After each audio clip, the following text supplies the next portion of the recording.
Enquanto Bolsonaro vai ao Japão para o tradicional encontro do G20, um dos ministros mais atuantes do governo, Tarcísio de Freitas, viajou para os Estados Unidos em busca de novas parcerias. O ministro da Infraestrutura, Tarcísio Gomes de Freitas, se desdobra para transformar o Brasil em um país eficiente e competitivo. É praticamente impossível o Brasil se desenvolver sem corrigir seus problemas estruturais e sem ampliar e muito a capacidade e a qualidade dos modais de transporte.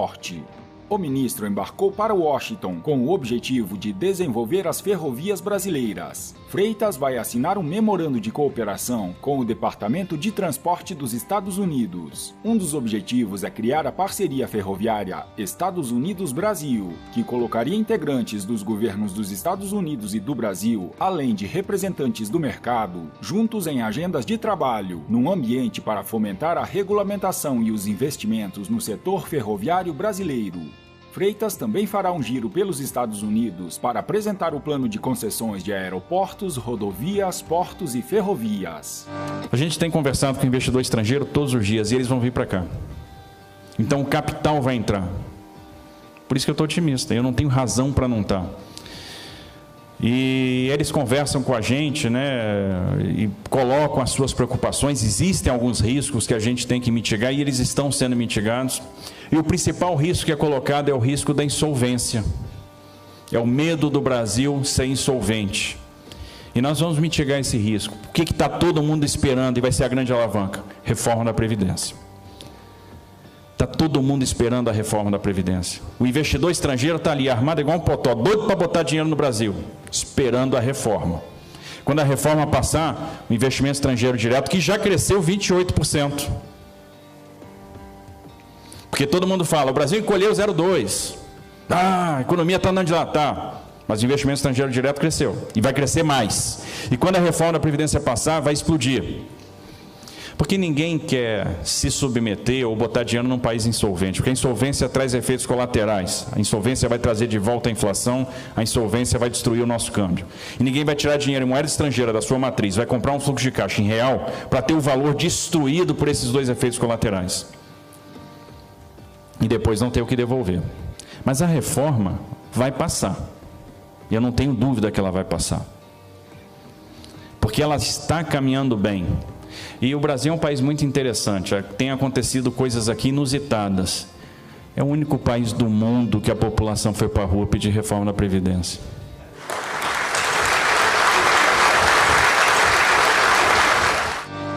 Tarcísio de Freitas vem trabalhando arduamente, sem buscar os holofotes, procurando deixar seu legado no governo Bolsonaro, o de colocar o Brasil nos trilhos e corrigir os problemas históricos na infraestrutura, que impedem o Brasil de crescer e prosperar.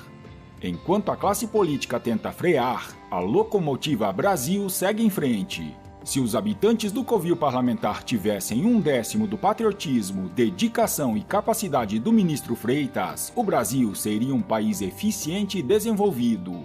Sigam o exemplo, ratazanas! Rapidinhas.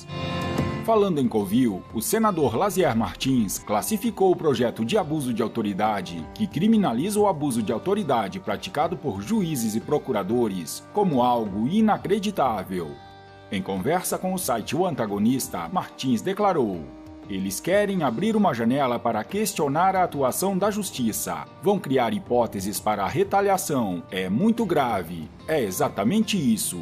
Querem ter meios para retalhar autoridades públicas quando forem indiciados, denunciados ou julgados." O parlamentar acrescentou: "É uma coisa incrível, dá vontade de desistir. Eles pegaram um projeto de combate à corrupção e transformaram em uma forma de punir investigadores. Subverteram completamente a intenção do projeto. É algo inacreditável." Ao que parece, encaminha-se a confirmação da segunda condenação de Lula no TRF4. Não temos razão nenhuma para atropelar ou para retardar o julgamento. Será no tempo adequado, assim que nos sentirmos seguros após a análise do processo como um todo. É possível que ocorra no segundo semestre deste ano, dependendo de processo estar pronto para ser julgado, disse Leandro Paulsen, desembargador do TRF4. Na primeira instância, Gabriela Hard condenou o petista a 12 anos e 11 meses de prisão. Pelo que parece, o corrupto condenado, que sonhava com que a criminosa sabotagem à Lava Jato o livrasse da cadeia, vai mesmo, como disse Bolsonaro, apodrecer na cadeia. A Lava Jato tem muitos inimigos e é atacada constantemente, inclusive por membros das instâncias superiores do Poder Judiciário, que deveriam ser seus maiores aliados na luta contra a criminalidade. A maior operação de combate à corrupção do planeta prendeu muita gente poderosa, mas ainda não conseguiu atingir os que usam toga preta, pelo simples motivo de que são eles próprios que determinam quem pode ou não ser investigado.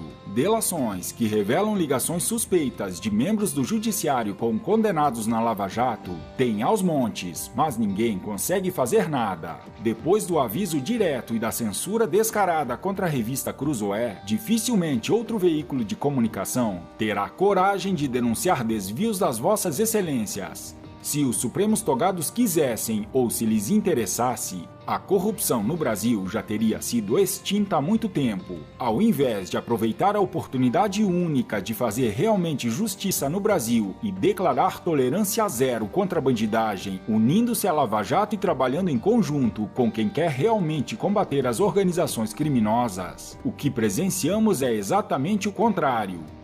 Eles já mostraram que mandam em tudo, podem tudo, decidem tudo e que ninguém ouse cogitar a possibilidade de mexer no cardápio das Altezas Supremas, que comem lagostas e bebem vinhos premiados às nossas custas, mas arrotam mortadela. E que ninguém ouse falar mal dos supremos deuses do reino Tupiniquim, ou sofrerão as consequências necessárias para manter a desordem e a injustiça. Segundo a revista Cruzoé, um ministro de um tribunal superior atuante em investigações contra políticos declarou de forma irônica que seria oportuno se o Supremo Tribunal Federal julgasse o episódio do ministro da Justiça Sérgio Moro, que, segundo a oposição, não julgou a condenação de Lula imparcialmente, juntamente com os casos em que Gilmar Mendes esteve envolvido com partes em processos. Não seria o caso de o STF julgar o episódio do Moro junto com um ou dois do Gilmar? Questionou o ministro. Alvo de diversas polêmicas e pedidos de impeachment, Gilmar Mendes não recebe a devida atenção por parte da extrema imprensa.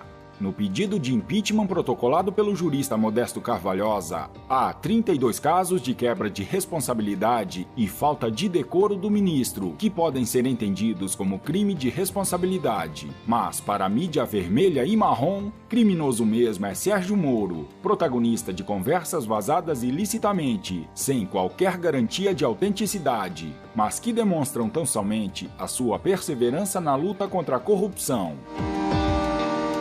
Falando em impeachment de ministros, o responsável pelo engavetamento de todos os pedidos de impedimento e arquivamento da Lava Toga é o presidente do Senado, Davi Alcolumbre, que agora finalmente revelou publicamente de que lado está.